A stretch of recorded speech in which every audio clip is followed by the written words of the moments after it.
देश के 78वें स्वतंत्रता दिवस पर देशवासियों को आज तक की तरफ से, हम सब की तरफ से ढेरों शुभकामनाएं। प्रधानमंत्री नरेंद्र मोदी ने एक नया इतिहास रचा है। पहले गैर कांग्रेसी प्रधानमंत्री के तौर पर 11वीं बार लाल किले के प्राचीर से आज उन्होंने तिरंगे को लहराया, देश को संबोधित किया। लेकिन इसी लाल किले के प्राचीर से प्रधानमंत्री ने महिला सुरक्षा पर अपनी बात कही। कोलकाता की दरिंदगी पर दोषियों के खिलाफ सख्त से सख्त सजा की वकालत की। प्रधानमंत्री ने कहा कि महिलाएं हर क्षेत्र में तरक्की कर रही हैं, लेकिन जब कोलकाता जैसी घटनाएं होती हैं तो पीड़ा होती है। उन्होंने कहा कि अपराधियों के मन में खौफ हो, इसलिए जरूरी है कि इन अपराधियों को कानून सजा दे। उस पर भी बढ़ चढ़ के चर्चा हो जब उनको सजा दी जाती है, ताकि अपराधियों के मन में एक खौफ पैदा हो।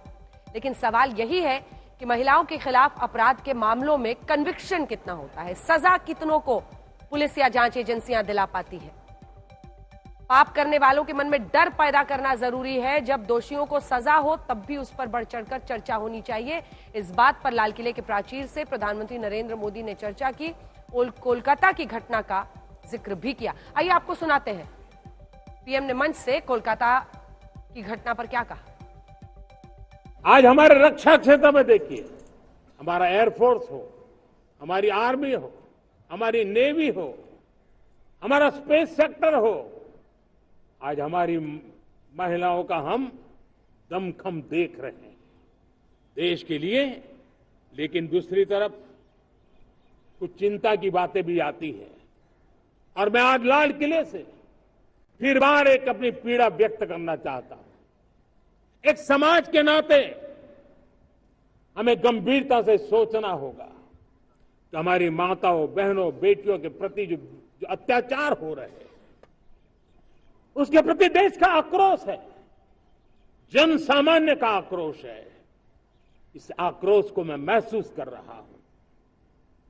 इसको देश को, समाज को, हमारी राज्य सरकारों को गंभीरता से लेना होगा। महिलाओं के विरुद्ध अपराधों की जल्द से जल्द जांच हो, राक्षसी कृत्य करने वालों को जल्द से जल्द कड़ी सजा हो। वो समाज में विश्वास पैदा करने के लिए जरूरी है। मैं ये भी बताना चाहूंगा कि जब बलात्कार की या महिलाओं पर अत्याचार की घटनाएं घटती हैं तो उसकी बहुत चर्चा होती है, बहुत प्रचार होता है, मीडिया में छाया रहता है। लेकिन जब ऐसे राक्षसी मनोवृत्ति व्यक्ति को सजा होती है तो वो खबरों में कहीं नजर नहीं आती, एक कोने में कहीं पड़ा रहता है। अब समय की मांग है कि जिनको सजा होती है उसकी व्यापक चर्चा हो, ताकि ऐसा पाप करने वालों को भी डर पैदा हो कि ये पाप करने की हालत ये होती है कि फांसी पर लटकना पड़ता है। और मुझे लगता है कि डर पैदा करना बहुत जरूरी है। महिलाओं की सुरक्षा से जुड़ा हुआ एक पहले भी संदेश पीएम ने दिया था, जब उन्होंने कहा था कि सिर्फ बेटे से मत पूछिए शाम में अगर वो घर में नहीं लौटे, माफ कीजिए, बेटियों से मत पूछिए शाम में अगर वो टाइम से घर ना लौटे कि कहां हो, बेटों से पूछिए कि देर शाम हो गई है, तुम कहां पर हो। बहरहाल अब आई नरेंद्र मोदी की तस्वीरें आप देख रहे हैं। पीएम ने आज इस मंच से कई बातों पर चर्चा की। सबसे पहले उन्होंने ईज ऑफ लिविंग मिशन के साथ शुरुआत की। उन्होंने कहा कि हमें भारत में हर हाल में ईज ऑफ लिविंग, यानी लोगों को जिंदगी जीने में आसानी हो, बेहतरी हो, सेवाओं की जो उनको मिलती हैं, उपलब्ध हैं, इन सब पर चर्चा की। उसके बाद उन्होंने कहा कि हमें नालंदा स्पिरिट को रिवाइव करना है। जैसे नालंदा यूनिवर्सिटी के वक्त पर भारत पूरे विश्व में शिक्षा का केंद्र था, वैसे ही हमारे बच्चों को बाहर ना जाना पड़े, हमें शिक्षा का केंद्र भारत के अंदर बनाना है। इसी के साथ प्रधानमंत्री ने skill India, make in India, semiconductor production को लेकर भी अपनी बात कही। पीएम ने कहा कि हम इंडिया में डिजाइन करें, विश्व के लिए भी डिजाइन करें, और इनोवेशन के जरिए, इंडिजिनस डिजाइन के जरिए हम कैसे भारत की क्षमताओं को पूरे विश्व में फैला सकते हैं, इस पर चर्चा हो। ग्लोबल गेमिंग मार्केट में भारत क्या रोल निभा सकता है, इस पर पीएम ने चर्चा की। Green jobs, green hydrogen mission पर उन्होंने बात कही। स्वच्छ भारत मिशन को नए सिरे से हमें आगे ले जाना है। उन्होंने स्टेट लेवल इन्वेस्टमेंट कंपटीशन की बात की कि राज्य स्तर पर निवेश को लेकर हम प्रतियोगिता करें, हम प्रतिस्पर्धा करें, जिससे हम बेहतर दिशा में बढ़ पाएं। मेडिकल एजुकेशन एक्सपेंशन पर पीएम ने कहा कि 75,000 नए मेडिकल कॉलेज की सीट्स को लेकर हम 5 साल में काम करने वाले हैं और कैसे हम राजनीति में नई ऊर्जा नौजवानों को लाकर भर सकते हैं, इस पर भी पीएम ने आज इस मंच से चर्चा की है। प्रधानमंत्री नरेंद्र मोदी ने लेकिन जो बड़ी बातें कही हैं उसमें से सबसे बड़ी बात जिस पर सियासी रूप से आप चर्चा देखेंगे वो यही कि अब तक इस देश में कम्युनल सिविल कोड चल रहा था, अब सेक्युलर सिविल कोड चलेगा, होना चाहिए, ऐसा उन्होंने कहा है, माफ कीजिएगा, उन्होंने कहा ऐसा होना चाहिए। इसी के साथ उन्होंने कोलकाता का जिक्र किया और महिलाओं के खिलाफ जो असुरक्षा की भावना या फिर उनके खिलाफ जो अपराध है उसको लेकर उन्होंने संदेश दिया कि सिर्फ घटना होने पर उसकी चर्चा ना हो बल्कि जब अपराधियों को सजा मिले तब उसकी भी व्यापक चर्चा हो ताकि लोगों के मन में एक डर पैदा हो।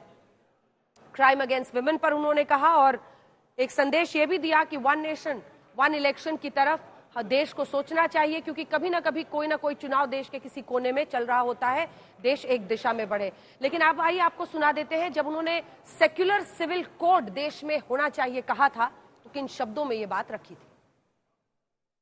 प्यारे देशवासियों, हमारे देश में सुप्रीम कोर्ट ने बार बार यूनिफॉर्म सिविल कोड को लेकर जो चर्चा की है, अनेक बार आदेश दिए हैं क्योंकि देश का एक बहुत बड़ा वर्ग मानता है और उसमें सच्चाई भी है कि जिस सिविल कोड को हम लेकर के जी रहे हैं वो सिविल कोड सचमुच में तो एक प्रकार का कम्युनल सिविल कोड है, भेदभाव करने वाला सिविल कोड है।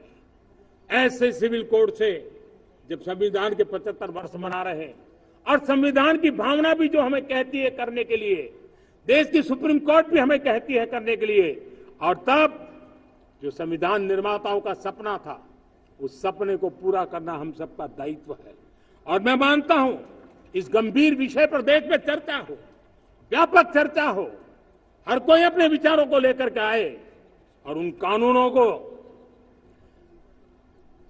जो कानून धर्म के आधार पर देश को बांटते हैं, जो ऊंच नीच का कारण बन जाते हैं, ऐसे कानूनों को आधुनिक समाज में कोई स्थान नहीं हो सकता है।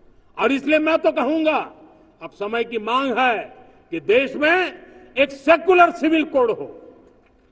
हमने कम्युनल सिविल कोड में 75 साल बिताए हैं, अब हमें सेक्युलर सिविल कोड की तरफ जाना होगा और तब जाकर के देश में धर्म के आधार पर जो भेदभाव हो रहे हैं, सामान्य नागरिक को जो दूरी महसूस होती है उससे हमें मुक्ति मिलेगी।